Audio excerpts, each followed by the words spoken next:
अहमदनगर जिल्ह्यातील माऊली ज्ञानेश्वरांच्या पुण्यस्पर्शानं पवित्र झालेल्या नेवासा तालुक्यातील नजीक चिंचोली हे छोटंसं गाव की ज्या गावामध्ये अगदी किड्यामुंग्यापासून माणसापर्यंत सर्व आनंदाने राहत होती.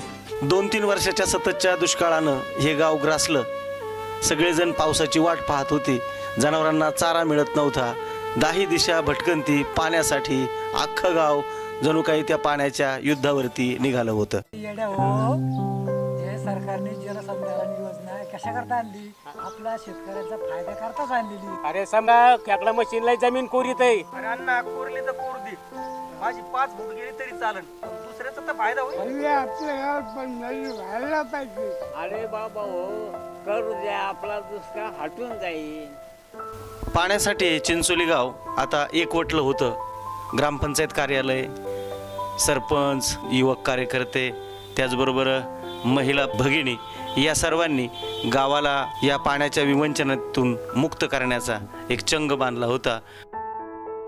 हे गाव अगदी सुजलाम सुफलाम होण्याच्या मार्गावरती होतं. पण यासाठी एक विचार महत्त्वाचा होता आणि या सगळ्या पाण्याच्या चळवळीचं नेतृत्व करताना शासनाचे प्रतिनिधी अर्थात आमच्या नेवासा तालुक्याचे जे कृषी अधिकारी होते त्यांनी देखील हिरिरीनं भाग घेतला.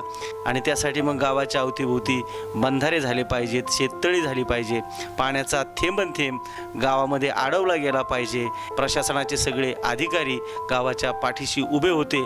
गावाचं ग्रामदैवत मारुतीरायाच्या चरणी नारळ अर्पण करून प्रत्यक्ष कामाला सुरुवात झाली.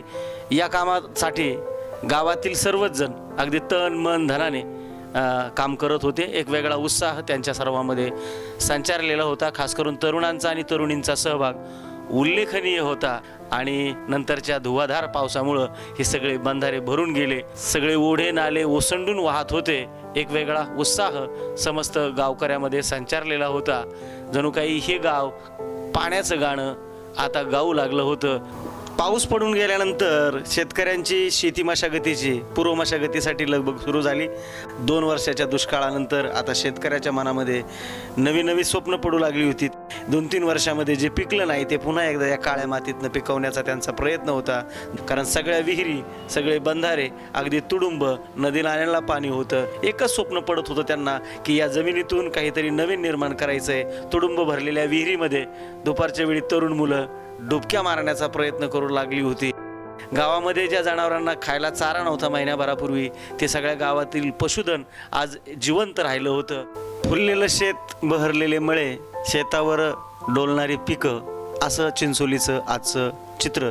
गाव फुलतंय, निसर्ग फुलतोय, शेतकरी संपन्नतेकडे जातोय आणि म्हणून त्या शेतकऱ्याला मदत केली पाहिजे या भावनेतनं बँक आपल्या दारी ही योजना देखील गावातील तरुणांनी बँक अधिकाऱ्यांशी संपर्क साधून पूर्णत्वाकडे नेली. तर शेतकऱ्यांना सहजतेने पीक कर्ज उपलब्ध होण्यासाठी आमची बँक अगदी तत्पर असते.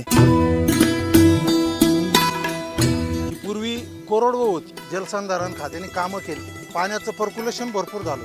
आमच्या चिंचोली गावातले छोटे छोटे शेतकरी अतिशय सुखाची आनंदानं ती भाकरी आज ते या ठिकाणी खात आहेत. आणि याचं सगळं श्रेय जलसंधारणाची गेल्या वर्षी झालेली जी काही कामं, बंधाऱ्यामुळे फायदा झाल्यामुळे लोकांच्या शेतात जाण्याची पण गरज पडत नाही. आनंदे भरुनी हंबरले मन, घेई वेडावून काळजाशी, या सगळ्यांचं काळीज या साचलेल्या पाण्यामुळं निश्चितच भरून आलेला आहे. एक वेगळा आनंद त्यांच्या सगळ्यांच्या चेहऱ्यावर ओसंडून वाहतो आहे. ज्या पाण्यानं सतावलं पण त्याच पाण्याने त्यांचं जीवन सुखावलंय. आज त्या पाण्याची पूजा, जलपूजन कौतुकास्पद बाब आहे. आणि निश्चितपणानं ह्याचा वाटचालीमध्ये पाण्याचं काटेकोर पद्धतीने नियोजन आणि शाश्वत पाण्याचा स्रोत निर्माण करणं, ह्या दोन्ही गोष्टीसाठी हे दोन्ही उपक्रम निश्चितपणानं फायदेशीर असतील. सुद्धा 1 किलोमीटरपर्यंत हा बंधाऱ्याचं फुल पाण्याने पर्क्युलेशन झालेलं आहे. आणि आज पाण्याची पातळी 5-10 फुटापर्यंत पाण्याची पातळी वर आली आहे. ग्रामसेवक ह्या नात्याने या सगळ्यांच्या सहकार्यातून हे काम आम्ही पार पाडू शकलो. त्यावेळेस आम्ही सगळ्या शेतकऱ्याचा किती मोठा फायदा होईल आज आम्ही अनुभवले. तालुक्यामध्ये, जिल्ह्यामध्ये आणि राज्यामध्ये आदर्श काम जलसंधारणच्या माध्यमातून झालेलं आहे. आमच्या जिल्ह्याचे, महाराष्ट्र राज्याचे जलसंधारण मंत्री प्राध्यापक राम शिंदे साहेब यांना देखील आम्ही हा अहवाल दिलेला आहे. जो नवनिर्मितीचा जो मिळालेला आनंद असतो तो शब्दामध्ये व्यक्त होत नाही. गोंधळ पर्यावरणाचा आपल्या